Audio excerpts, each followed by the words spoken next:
Hi, welcome to week 3 of our course. And this week we're going to be covering more on entering, editing, and managing our data.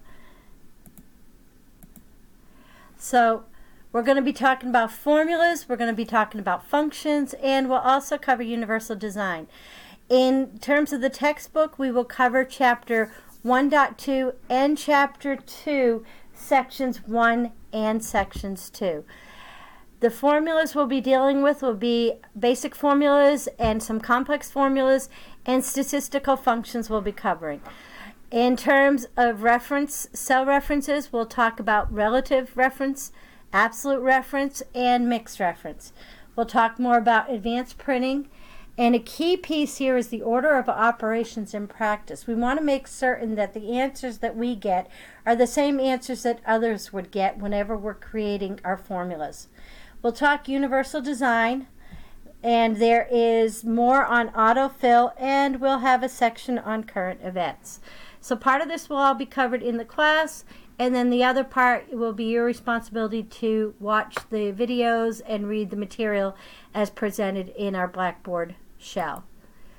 So the readings, we'll have you read through chapter 1.2 in the course textbook, which are on pages 28 through 49, and read through chapter 2 in the course, pages 105 to 142. We're going to hold off till the following week to read up on functions for personal finance. So the financial functions will be covered in week 4. So formulas and functions, we'll talk about the difference between a simple formula and a complex formula. There are 4 parts to each function. We'll talk about what those 4 parts are. And again, we can't emphasize enough the thought here of order of operations.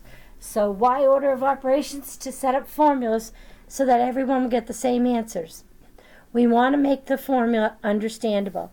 So what does PEMDAS represent?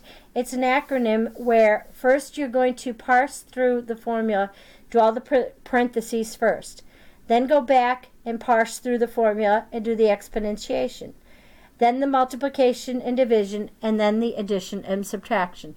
So again, by following this rule or this order of operations, we all should end up with the same answer.